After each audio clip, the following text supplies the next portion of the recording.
നമസ്തേ. ഇനി നാം കാണാൻ പോകുന്നത് ഭഗവത്ഗീതയുടെ 14-ാം അധ്യായമാണ്.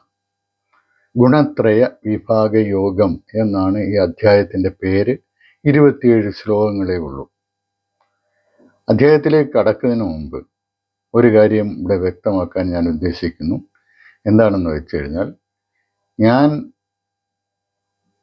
ഗീതയെയും അതുപോലെ തന്നെ ഉപനിഷത്തുകളെയും ഒക്കെ അവതരിപ്പിക്കുന്നത് എൻ്റെ സ്വന്തം കണ്ടെത്തലുകളിലൂടെയാണ്. അത് മൂലഗ്രന്ഥങ്ങൾ വായിച്ച് മറ്റു പലരുടെയും വ്യാഖ്യാനങ്ങൾ പരിചയപ്പെട്ട് അതിനുശേഷം എൻ്റേതായ ഒരു അഭിപ്രായം, എൻ്റേതായ ഒരു ആശയം രൂപപ്പെടുത്തിയതിന് ശേഷം അതാണ് ഞാൻ നിങ്ങളുടെ മുന്നിൽ അവതരിപ്പിക്കുന്നത്.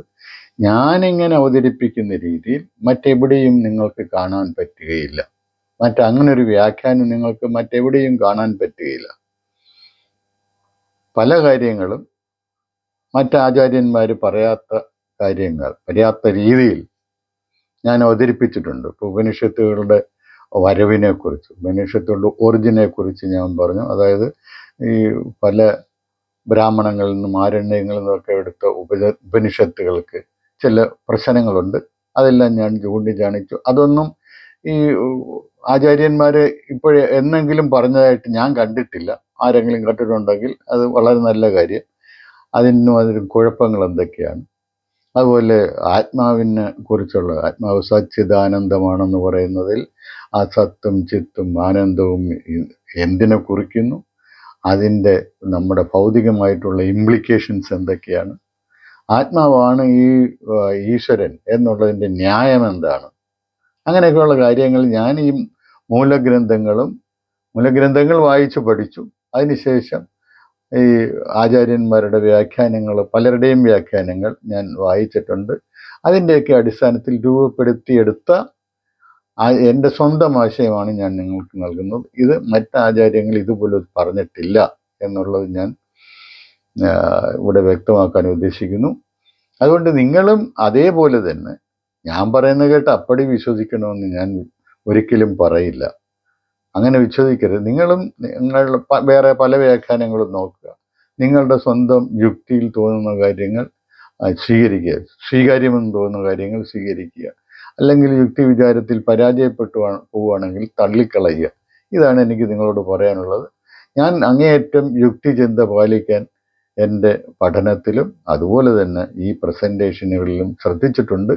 അത് എല്ലാവർക്കും അത് ലഭിക്കണം, അതേ രീതിയിലുള്ള ഒരു വിഷൻ ലഭിക്കണം എന്നുള്ളത് കൊണ്ടാണ് ഞാനിത് ഈ രീതിയിൽ അവതരിപ്പിക്കുന്നത്. അതായത് ഈ ഹിന്ദു ആത്മീയ തത്വങ്ങളിലെ ശാസ്ത്രീയത, യുക്തി ബോധം അത് എല്ലാവർക്കും വേദ്യമാകണം എന്നുള്ള നിർബന്ധമുള്ളത് കൊണ്ടാണ് ഞാനിത് ഇങ്ങനെ അവതരിപ്പിക്കുന്നത്. ഇനി നമുക്ക് ഈ അധ്യായത്തിലേക്ക് കടക്കാം. ഗുണങ്ങൾ, ത്രിഗുണങ്ങൾ എന്ന് നമ്മൾ കേട്ടിട്ടുണ്ട്. ത്രിഗുണങ്ങളാണ് മനുഷ്യൻ്റെ സ്വഭാവങ്ങളെയും കർമ്മങ്ങളെയും എല്ലാം നിയന്ത്രിക്കുന്നതെന്ന് നമ്മൾ പഠിച്ചിട്ടുണ്ട്.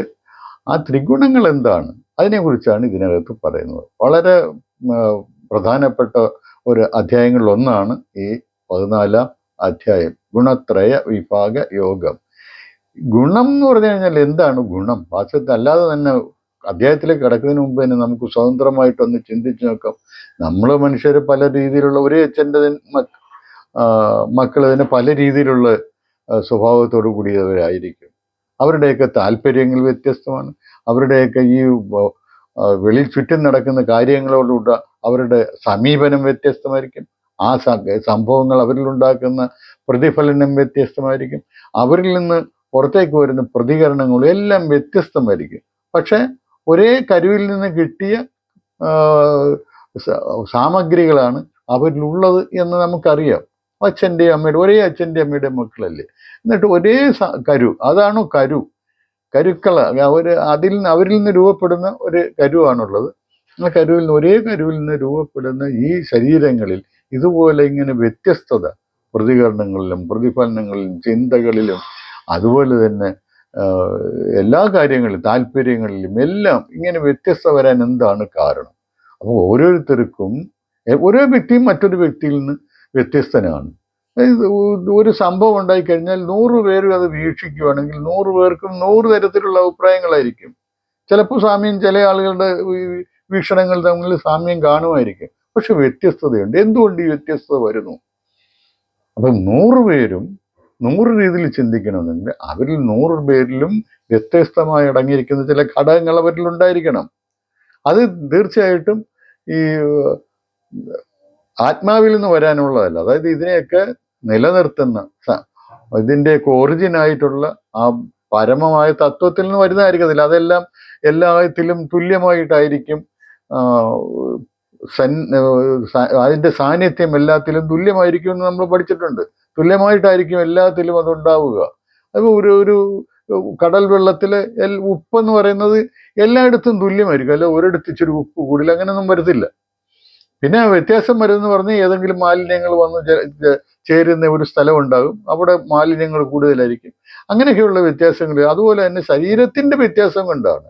അതായത് നമ്മൾ ഒരു ആത്മീയ ഭാവവും, അതായത് ഭൗതിക അംശവും അതുപോലെ തന്നെ ആത്മീയ അംശവും ചേർന്നാണ് നമ്മൾ എല്ലാ വസ്തുക്കളും, എല്ലാ ജീവികളും, എല്ലാ മനുഷ്യരും ഉണ്ടായിട്ടുള്ളത്. അങ്ങനെയാണെന്ന് നാം മനസ്സിലാക്കിയിട്ടുണ്ട്. അതിൻ്റെയൊക്കെ വിശദീകരണം അപ്പോൾ തന്നെ പറഞ്ഞിട്ടുള്ളതുമാണ്.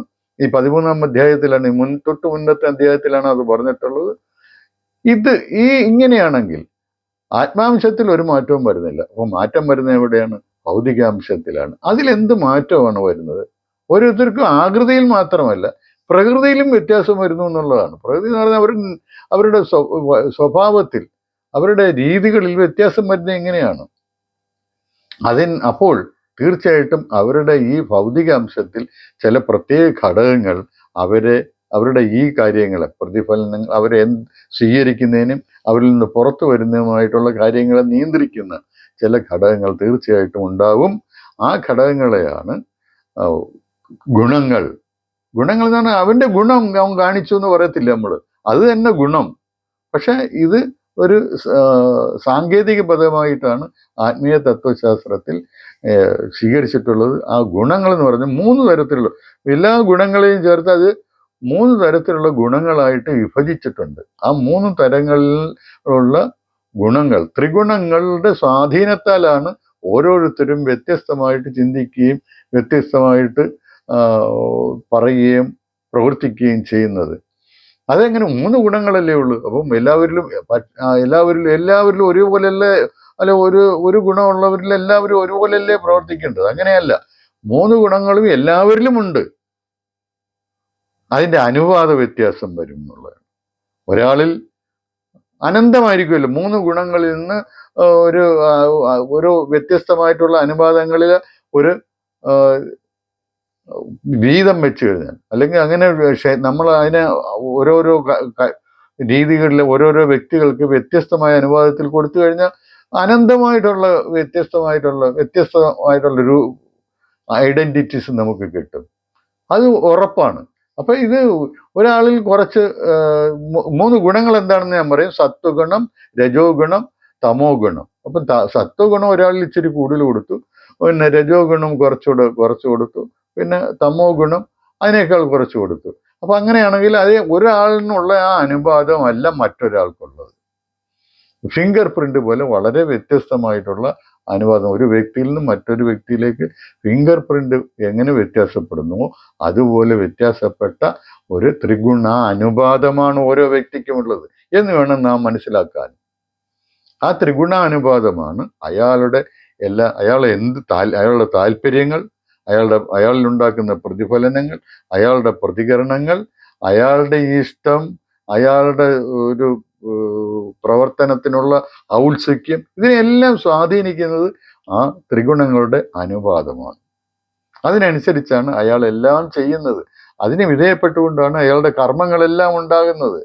ഇനി ഈ കർമ്മങ്ങൾ ഈ ഗുണാനുപാത സ്വാഭാവികമായിട്ടുണ്ടാകുന്ന ഗുണാനുപാതത്തിന്റെ സ്വാധീനത്തിൽ പെടാതെ ആളുകൾ അതിനെയൊക്കെ ഓവർകം ചെയ്യുന്ന ചില ആളുകളുണ്ട്. അവർക്ക് ഇപ്പോൾ സ്വാഭാവികമായിട്ട് ഒരു ദേഷ്യം വരുവാണെങ്കിൽ അതിനെ കൺട്രോൾ ചെയ്ത് നിർത്തി സൗമ്യമായിട്ട് പെരുമാറാൻ സാധിക്കുന്ന, അത് പരിശീലനം കൊണ്ട് ആ കഴിവ് സിദ്ധിച്ച ആളുകളുണ്ട്. അവരാണ് ആത്മനിയന്ത്രണം പാലിച്ച ആൾക്കാർ എന്ന് നമ്മൾ നമുക്ക് അവരെ പറ്റിയാണ് അറിയാൻ പറ്റുക. അത് നമ്മൾ അങ്ങനെയാണ് അവരെ അറിയുന്നത്. അങ്ങനെയുള്ള ഗുണാതീതമായിട്ട് കർമ്മങ്ങൾ ചെയ്യുക. അങ്ങനെ ഗുണാതീതമായിട്ട് കർമ്മങ്ങൾ ചെയ്യുന്ന കർമ്മങ്ങളാണ് വിഗുണ കർമ്മങ്ങൾ എന്ന് പറയുന്നത്. അത് ഞാൻ 3-ാം അധ്യായത്തിൽ പറഞ്ഞപ്പോൾ ശ്രേയാൻ സ്വധർമ്മോ വിഗുണക എന്ന് പറഞ്ഞു. അത് അങ്ങനെ 3:35 അങ്ങനെ പറഞ്ഞിട്ടുണ്ട്. എന്താണ് അതിന്റെ അർത്ഥം? വിഗുണം എന്ന് പറഞ്ഞ ഒരു ഗുണവും ഇല്ലാത്തവൻ എന്നുള്ളതല്ല. ഗുണങ്ങൾ എന്ന് പറഞ്ഞു കഴിഞ്ഞാൽ ഗുണങ്ങൾക്ക് അതീതനായി നിന്നുകൊണ്ട് എങ്ങനെ കർമ്മം ചെയ്യുന്നു. സ്വാഭാവികമായിട്ട് ഈ പ്രകൃത്യാവുള്ള കഴിവുകൾക്ക് വിധേയമായിട്ട് നിന്നുകൊണ്ട് പെരുമാറുന്ന ആളുകൾ ഗുണകർമ്മങ്ങൾ ചെയ്യുന്നു, മറ്റൊരു വിഗുണകർമ്മങ്ങൾ ചെയ്യുന്നു. അവരാണ് മെച്ചപ്പെട്ട ആളുകൾ. അത്തരം വിഗുണകർമ്മങ്ങളാണ് മെച്ചപ്പെട്ട കർമ്മങ്ങൾ എന്നാണ് 3:35 പറയുന്നത്. അല്ലാതെ പലരും ധരിച്ചിരിക്കുന്നത് പോലെ ഒരു ഗുണവും ഇല്ലാത്ത കർമ്മങ്ങൾ ആണെങ്കിലും ചെയ്തോണമെന്നുള്ളതല്ല. അങ്ങനെ ഒരു ഗുണവും ഇല്ലാത്ത കർമ്മങ്ങൾ ചെയ്യാൻ ഭഗവാൻ ഉപദേശിക്കുമോ ആരെങ്കിലും? ഇനി അധ്യായത്തിലേക്ക് കിടക്കാം. ഇതിനകത്ത്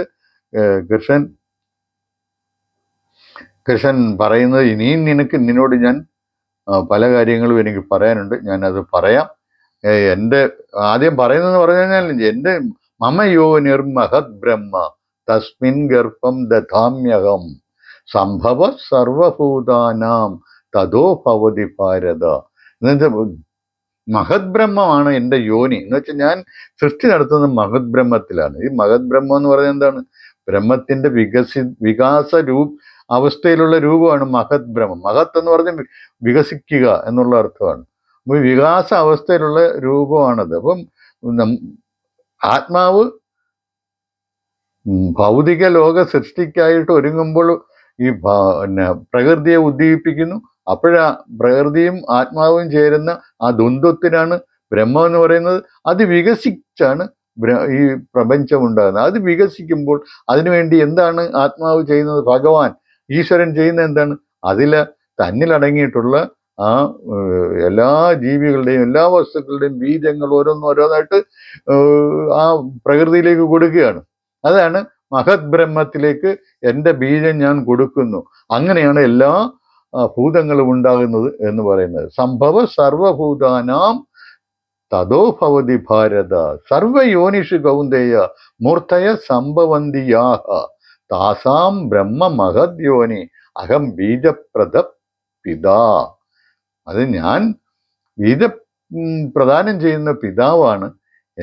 ഏത് സ്ഥലത്ത് നിന്ന് എന്ത് വസ്തു ഉണ്ടായാലും ശരി, അതിൻ്റെ എല്ലാം യോനി എന്ന് പറയുന്നത് ഈ മഹത് ബ്രഹ്മം തന്നെയാണ്. അതാണ് ഇതിനകത്ത് പറയുന്നത്.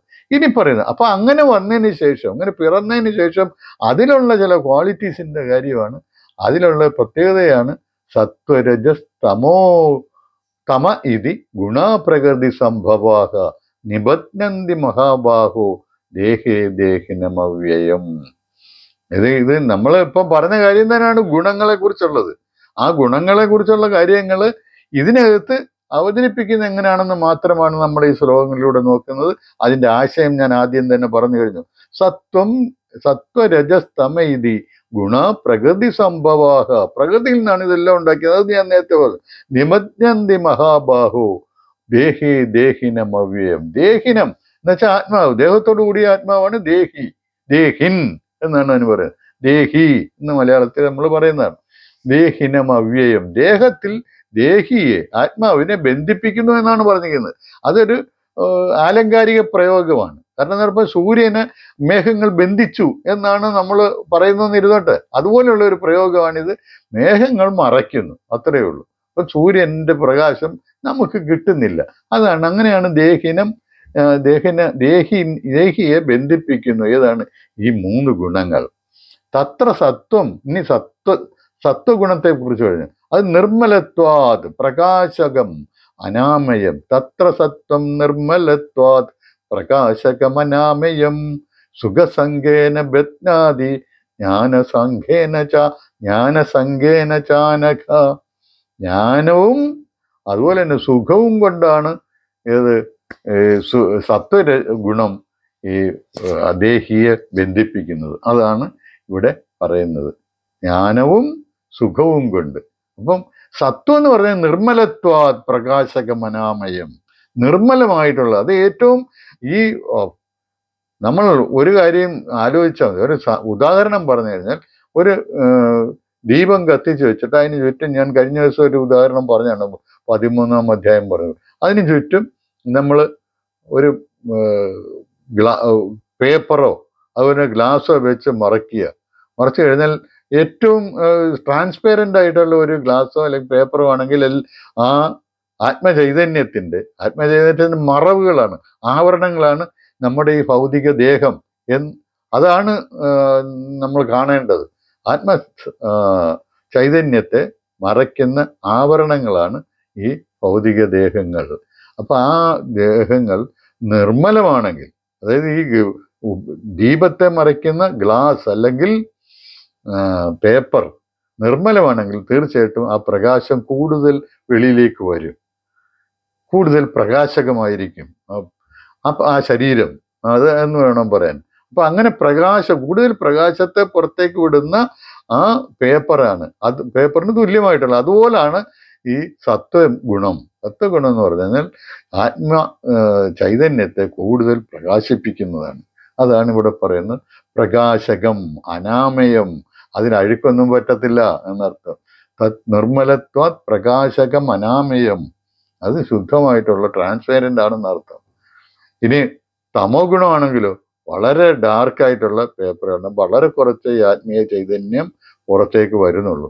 ഇനി രജോ ഗുണം, നടുക്ക് വരുന്ന രജോ ഗുണം എന്ന് പറഞ്ഞ് ഇതിന് രണ്ടിനും ഇടയ്ക്കുള്ള ഒരു ഒപ്പേക്ക്നെസ് താരതമ്യേന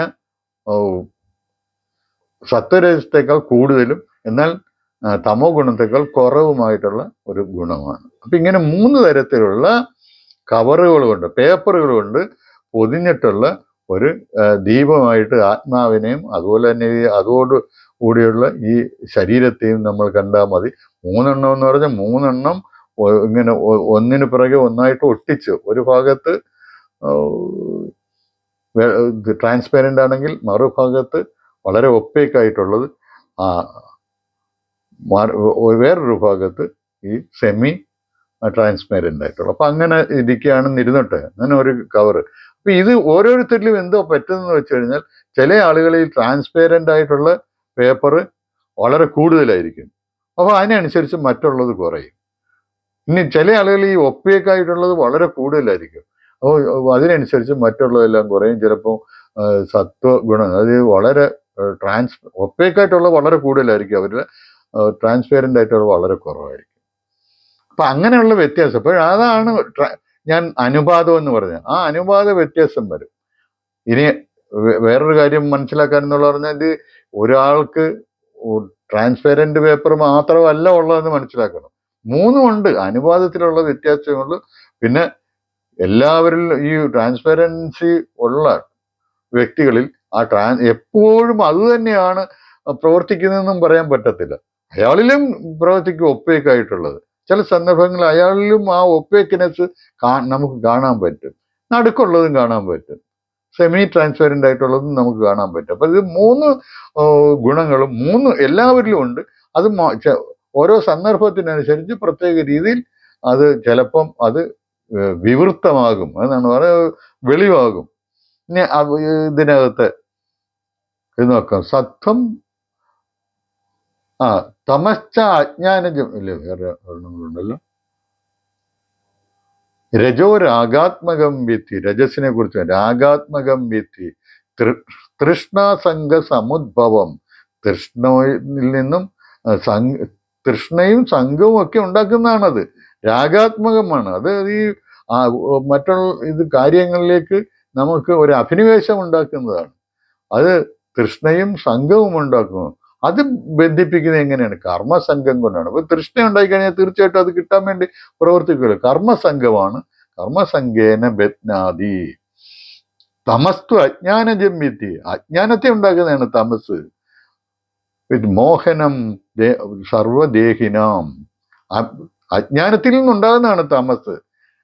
മോഹനം സർവദേഹിനം, എല്ലാവരെയും മോഹിപ്പിക്കുന്നതാണ്. പ്രമാദാലസ്യ നിദ്രാഭി തന്നിബജ്ഞാതി ഭാരത. പ്രമാദം എന്ന് പറഞ്ഞാൽ ഇത് പിന്നെ പിന്നെ ആകട്ടെന്ന് പറയുന്നവരുണ്ട്. ആലസ്യം അത് തന്നെയാണ്. നിദ്രവും, നിദ്ര, പ്രമാദം, ആലസ്യം. ഇത് ഒരു പ്രമാദം എന്ന് പറഞ്ഞ കെയർലെസ്നെസ്. എങ്ങനെങ്കിലും ആട്ടെ പിന്നെങ്ങാനും നോക്കാം എന്നൊക്കെയുള്ള അതിൻ്റെ ഒരു അടുത്ത് വരുന്നതാണ് ആലസ്യം എന്ന് പറയുന്നത്. സത്വം സുഖേ സഞ്ചയതി. സത്വമാണെങ്കിൽ സുഖത്തോട് ബന്ധിപ്പിക്കുന്നു. രജസ് കർമ്മത്തിൽ ബന്ധിപ്പിക്കുന്നു. അജ്ഞാനമാണെങ്കിലോ അത് ജ്ഞാനത്തെ മൂടി പ്രമാദത്തിൽ ബന്ധിപ്പിക്കുന്നു. കെയർലെസ്നെസ് ആയിരിക്കും, നെഗ്ലിജൻസ് ആയിരിക്കും. രജസ് തമശ്ചാഭിഭൂയ. അപ്പൊ ഞാൻ നേരത്തെ പറഞ്ഞ ഒരു കാര്യം വരുന്നു. രജസ് തമശ്ചാഭിഭൂയ സത്വം ഭവതി ഭാരത. സത്വം ചില നല്ല എല്ലാവരിലും ഈ സത്വം ചിലപ്പോൾ പ്രകാശിക്കും. അതെങ്ങനെയാണ്? മറ്റേതിനെ രണ്ടിനെയും പിന്നിലാക്കിക്കൊണ്ട് സത്വം പ്രകാശിക്കും. ഇനി രജസ് ചില സന്ദർഭങ്ങൾ പ്രകാശിക്കും. എല്ലാവരിലും ഉള്ളതാണ്. രജസ് പ്രവർത്തിക്കും. അതെങ്ങനെയാണ്? മറ്റു രണ്ട് ഗുണങ്ങളെയും പിന്നിലാക്കിക്കൊണ്ട് രജസ് പ്രവർത്തിക്കും. അപ്പൊ ആ തരത്തിലുള്ള കർമ്മങ്ങളായിരിക്കും അയാളിൽ നിന്ന് അപ്പോഴുണ്ടാകുന്നത്. അതുപോലെ തമസ്, സത്വം രജസ്തത. തമസ് പ്രവർത്തിക്കുന്നപ്പോഴ് സത്വവും രജസ്സിനെയും പിന്നിലാക്കിക്കൊണ്ട് തമസ് പ്രവർത്തിക്കും. ഏറ്റവും വലിയ വിജ്ഞാനിയും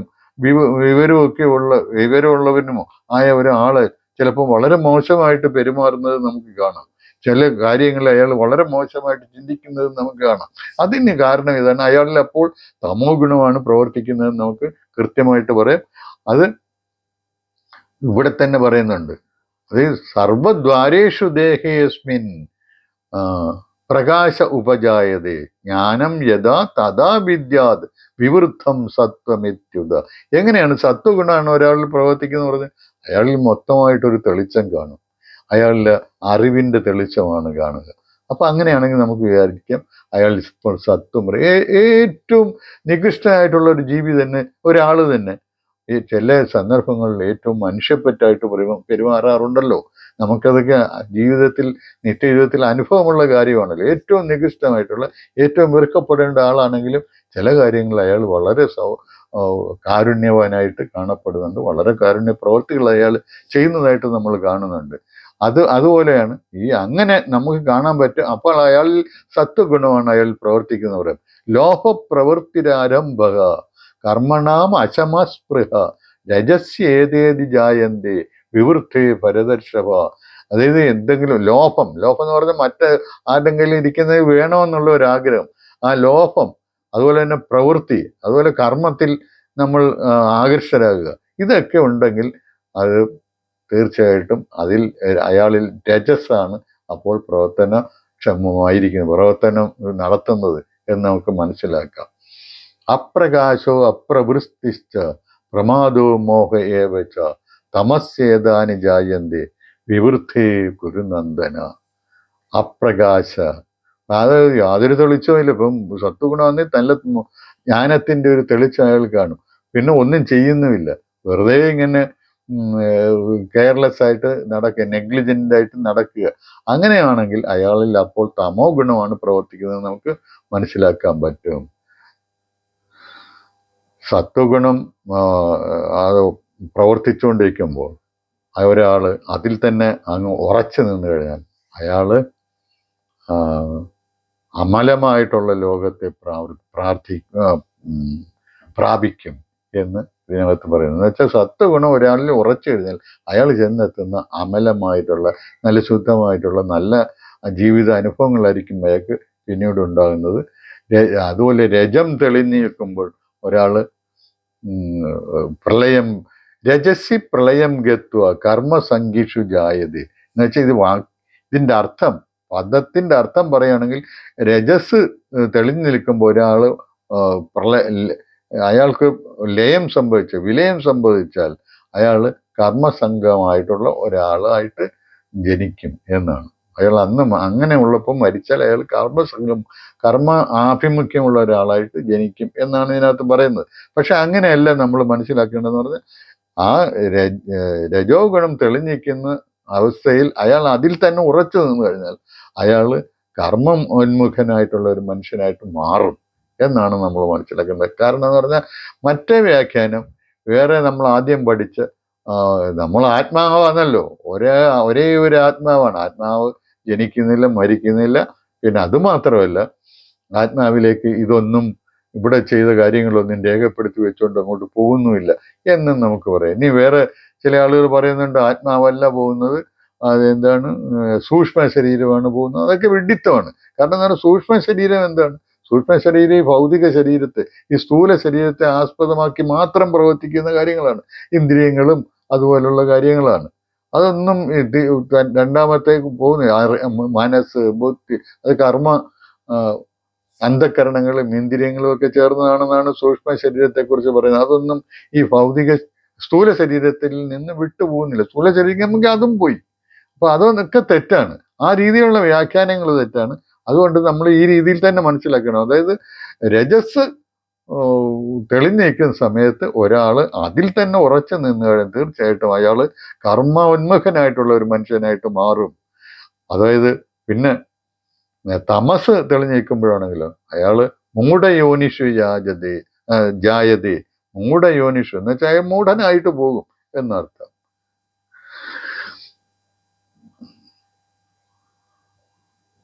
ഇനി ഒരു കാര്യം പറഞ്ഞ നമ്മുടെ ഗുണാതീതനെ കുറിച്ചാണ് പറയുന്നത്. ഗുണാതീത കർമ്മമാണ് വിഗുണകർമ്മം എന്ന് ഞാൻ നേരത്തെ പറഞ്ഞു. ഇതിനകത്ത് പറയാണ് ഗുണങ്ങൾ ഇതിനകത്തും നമ്മൾ മനസ്സിലാക്കേണ്ടത്. ഞാൻ ഇതുവരെയും പറഞ്ഞതിൽ നിന്നും വ്യക്തമായി വരുന്ന ഒരു കാര്യമുണ്ട്. ഗുണങ്ങളാണ് കർമ്മങ്ങൾക്ക് കാരണമായിട്ടുള്ളത്. അങ്ങനെ ആണെന്നും ആര് മനസ്സിലാക്കുന്നുവോ അയാള് എന്റെ പാപത്തെ പ്രാപിക്കും എന്നാണ് ഇതിനകത്ത് പറയുന്നത്. ഞാൻ അന്യം ഗുണേഭ്യ കർത്താരം യഥാ ദ്രഷ്ട അനുപശ്യതി ഗുണേഭ്യശ്ച പരം വേത്തി മദ്ഭാവം സ്വാധികച്ചതി. ഗുണങ്ങളാണ് കർമ്മങ്ങൾക്ക് കാരണം.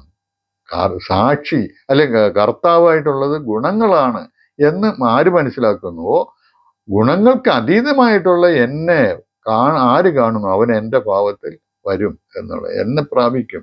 ഗുണങ്ങൾക്ക് അതീതമായിട്ടുള്ളത് ആരാണ്? അത് ഞാൻ തന്നെയാണ്. ഗുണങ്ങൾക്ക് അതീതമായിട്ട് എല്ലാം കാണുന്നവനാണ് എന്നെ പ്രാപിക്കുന്നത്. ഗുണാനേതാൻ അതീത്യത്രീൻ ദേഹി ദേഹ സമുദ്ഭവാൻ. ദേഹത്തിൽ നിന്നുണ്ടാകുന്ന ഈ 3 ഗുണങ്ങളെയും അതിജീവിക്കുന്നവൻ ദ്വന്ദ്വ അനുഭവങ്ങള് അതിന് മുകളിലേക്ക് പോയി, അതിനതീതമായിട്ട് പോയി അമരത്വം പ്രാപിക്കുന്നു. അപ്പൊ ഈ ഗുണങ്ങളെ അതിജീവിച്ചാൽ അമരത്വം പ്രാപിക്കും എന്നാണ്. ഗുണങ്ങൾ നമുക്കറിയാം. ഗുണങ്ങളെ അതിജീവിച്ചു കഴിഞ്ഞാൽ ഈ ഭൗതിക ലോകത്തെ ഭൗതിക ഭോഗങ്ങളെയെല്ലാം നമ്മൾ അതിജീവിക്കുകയാണ്. അപ്പൊ അങ്ങനെയാണെങ്കിൽ അതിജീവിച്ചു കഴിഞ്ഞാൽ നമുക്ക് പിന്നെ അവശേഷിക്കുന്ന ഒന്നേ ഉള്ളൂ, അത് ആത്മചൈതന്യമാണ്. അങ്ങോട്ട് നമ്മൾ പോകുന്നു തന്നെയാണ് ഇവിടെ പറയുന്നത്. അപ്പൊ അർജുനൻ ചോദ്യം ചെയ്യുക, എന്താണ് ഈ ഗുണാതീതന്റെ ലക്ഷണം? ഗുണാതീതന്റെ ലക്ഷണം ഇപ്പൊ ഞാൻ പറഞ്ഞത് തന്നെ, അതായത് ദ്വന്ദ്വ അനുഭവങ്ങളാൽ ബാധിക്കപ്പെടാത്തവൻ. ആദ്യം മുതൽ ഉത്തമനായ ഭക്തൻ നമ്മൾ 12-ാം അധ്യായത്തിലും അത് തന്നെയാണ് പറയുന്നത്. അതേപോലുള്ള കാര്യം തന്നെയാണ് ഇവിടെയും പറയുന്നത്. ആ കൂടെ അരച്ച് കലക്കി എടുത്തു കഴിഞ്ഞാൽ ഒരേ ഒരു കാര്യമാണ് കിട്ടുന്നത്. ഒരാള് ദ്വന്ദ്വത്വത്തിൽ വീഴാതിരിക്കുക, ദ്വന്ദ്വത്വത്തിന് അതീതനായി വരിക, അവനാണ് ഗുണാതീതൻ. ഇവിടെ ശ്രീകൃഷ്ണൻ അത് വിശദീകരിക്കുന്നുണ്ട്. പ്രകാശം ച പ്രവൃത്തിം ച മോഹമേവ ച പാണ്ഡവ ന ദ്വേഷ്ടി സംപ്രവൃത്താനി ന നിവൃത്താനി കാക്ഷതി. ഇപ്പം ഏതെങ്കിലും കാര്യങ്ങളിൽ മോഹയായാലും, അതായത് 3 ഗുണങ്ങൾ പ്രവർത്തിക്കുമ്പോഴും അയാൾ അതിനെക്കുറിച്ച് വേവലാതിപ്പെടുന്നില്ല. അയാൾക്ക് അതാണല്ലോ ഇപ്പം പ്രവർത്തിച്ച ഞാൻ എന്താണ് തമോ ഗുണത്തിന് യോജിക്കുന്ന ഒരു കർമ്മമാണല്ലോ ഞാനിപ്പം ചെയ്തത്. അങ്ങനെ അതിനെക്കുറിച്ച് അയാൾ സ്വയം അയാൾക്കൊരു മടിയില്ല. അതല്ല, അയാൾ അതിനെ നിരോധിക്കാനൊന്നും പോകത്തില്ല.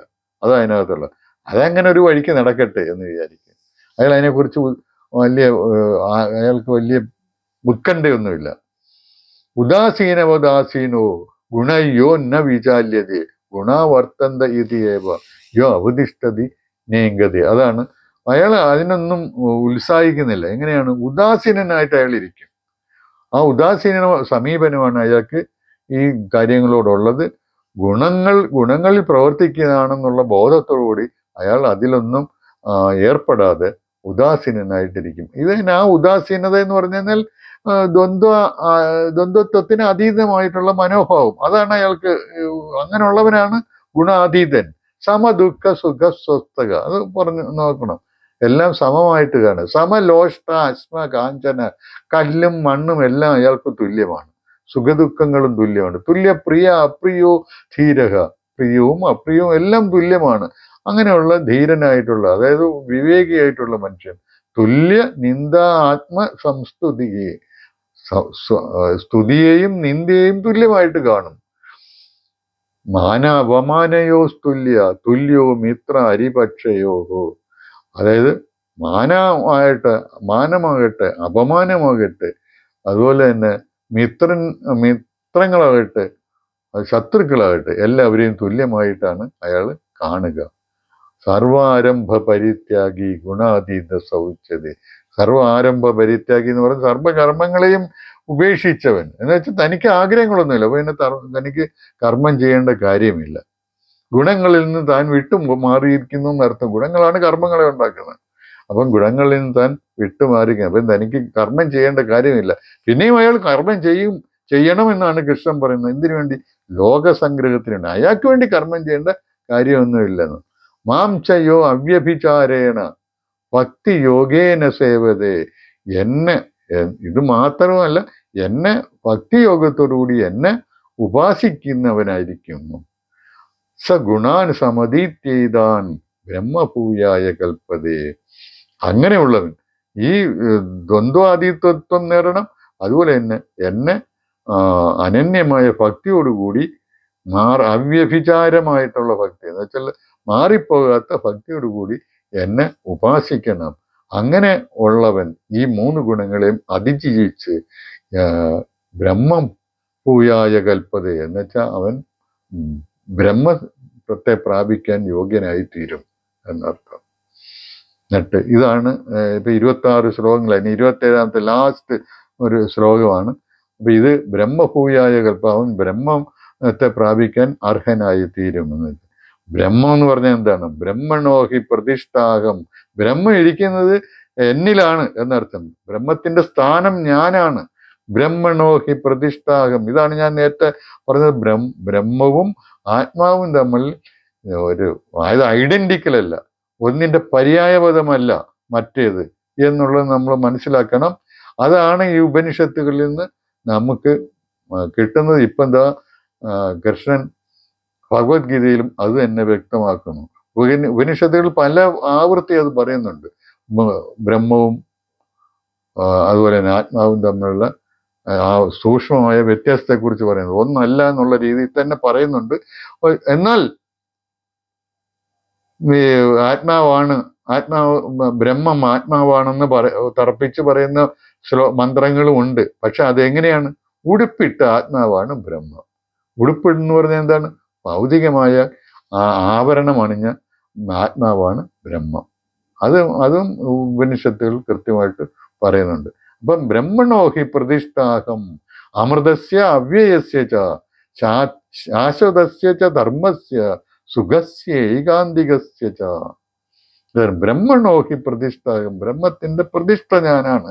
ബ്രഹ്മം എന്നിലാണ് ഇരിക്കുന്നത് എന്നർത്ഥം. അമൃതസ്യ അവ്യയസ്യ അവ്യയമായിട്ടുള്ള അമൃതം എന്നിലാണ്. ശാശ്വതസ്യ ധർമ്മസ്യ, അത് ശ്രദ്ധിക്കണം, സനാതന ധർമ്മം അത് എന്നിലാണെന്ന്. അപ്പൊ അതാണ് സനാതന ധർമ്മം. ആ ഈശ്വരനിൽ നിന്ന് വന്നിട്ടുള്ള ധർമ്മമാണ് സനാതന ധർമ്മം. ശാശ്വതസ്യ ധർമ്മസ്യ പ്രതിഷ്ഠാഹം എന്നാണ് ഈ പറയുന്നത്. സുഖസ്യ ഏകാന്തികസ്യ, ഏകമായ സുഖത്തിൻ്റെത് പരമാനന്ദത്തിന്, ആനന്ദം, സച്ചിത് ആനന്ദമാണ് ആത്മാവ്. ആ ആനന്ദത്തിൻ്റെയും പ്രതിഷ്ഠ ഞാനാണ്.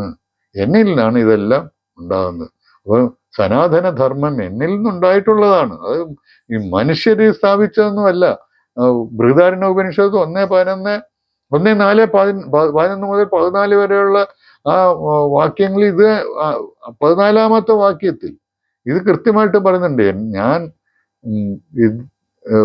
കർമ്മത്തെ സൃഷ്ടിച്ചു. എന്തിനു വേണ്ടി? ഈ ലോകം ഈ 4 വർണ്ണങ്ങളും വെച്ചുകൊണ്ട് ലോകത്തെ എന്നെന്നും നിലനിർത്താനും പുരോഗതി പ്രാപിപ്പിക്കാനും പറ്റത്തില്ല. ഈ ധർമ്മവും കൂടെ വേണം എന്ന് കണ്ടിട്ടാണ് ഞാൻ ധർമ്മവും സൃഷ്ടിച്ചതെന്നാണ് അതിനകത്ത് പറയുന്നത്. അപ്പൊ ധർമ്മം എന്ന് പറയുന്നത് ഈ ലോകത്തെ പരിപാലിക്കാനുള്ള ഒരു ഒരു നിയമക്രമങ്ങളാണ്. പരിപാലിക്കാൻ എല്ലാവരും അനുഷ്ഠിക്കേണ്ട നീതിക്രമമാണ്. അതാണ് ലോകത്തിന്റെ ഐശ്വര്യത്തിനും അതിന്റെ പരിപാലനത്തിനും വേണ്ടിയുള്ള നിയമസംഹിതയാണ് ധർമ്മം എന്ന് പറയുന്നത്. അത് സനാതനമാണ്. ആ സനാതനമായ ധർമ്മത്തിന്റെ അടിത്തറ ഞാനാണ് എന്നാണ് കൃഷ്ണൻ ഇതിനകത്ത് പറഞ്ഞത്. കൃഷ്ണൻ എന്ന് പറഞ്ഞ ആത്മാവ് എന്ന് വെച്ചാൽ ഈശ്വരൻ. ഇപ്പൊ ഇങ്ങനെയാണ് 27 ശ്ലോകങ്ങളുള്ള ഈ 14-ാം അധ്യായം അവതരിപ്പിക്കപ്പെട്ടിരിക്കുന്നത്. നമ്മളത് ശ്രദ്ധിച്ച് വായിച്ച്, ഞാൻ ഒരു പുസ്തകത്തെ പ്രസിദ്ധീകരിച്ചതിൻ്റെ കാര്യം പറഞ്ഞിട്ടുണ്ട്, അത് വായിച്ച് അല്ലെങ്കിൽ ഇത് ശ്രദ്ധാപൂർവം കേട്ട് ചിന്തിച്ച് ഉറപ്പിക്കുക, എന്നിട്ട് പ്രചരിപ്പിക്കുക, കൂടുതൽ ആളുകളിലേക്ക് ഇത് പ്രചരിപ്പിക്കുക. അതാണ് നമുക്ക് ഈ തികച്ചും യുക്തിസഹമായ ശാസ്ത്രീയമായ മതമായ ഹിന്ദു മതത്തെ പ്രചരിപ്പിക്കുന്നതിന് അതിനോടുള്ള കടപ്പാട് നമ്മൾ തീർക്കുന്നത് അങ്ങനെയാണ്. അത് അനിവാര്യമാണ്. മതം മോശമാണെന്ന് പറയാൻ പറ്റത്തില്ല. മതം മോശമാണെന്ന് പറയണമെങ്കിൽ അത് മറ്റുള്ളവരെ സ്നേഹിക്കരുതെന്ന് പറയുന്ന മതമായിരിക്കണം. ഇത് ഹിന്ദു മതം അങ്ങനെയല്ല. എല്ലാവരെയും ഒന്നായിട്ടാണ് കാണുന്നത്.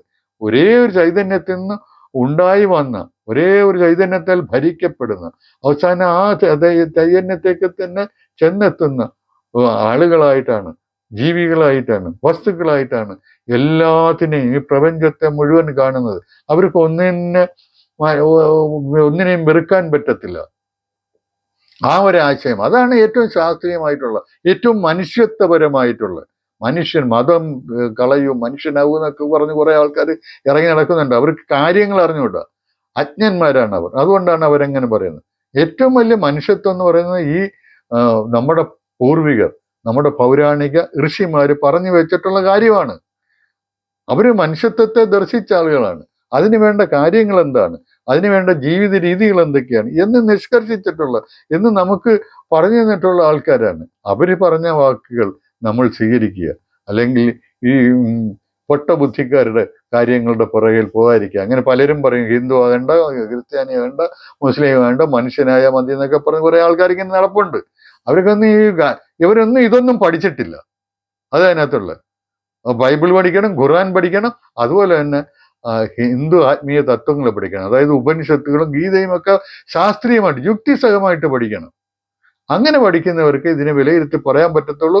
അങ്ങനെ പഠിച്ചിട്ടില്ലാത്ത അനർഹരുടെ വാക്കുകളിലേക്ക് നാം പോകാൻ പാടില്ല.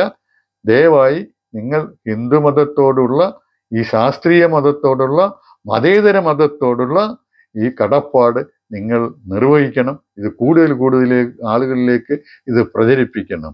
ആളുകളെ എല്ലാം ബോധവാന്മാരാക്കണം. അതിനുവേണ്ടി ശ്രമിക്കും എന്നുള്ള വിശ്വാസത്തോടുകൂടി നന്ദി, നമസ്കാരം.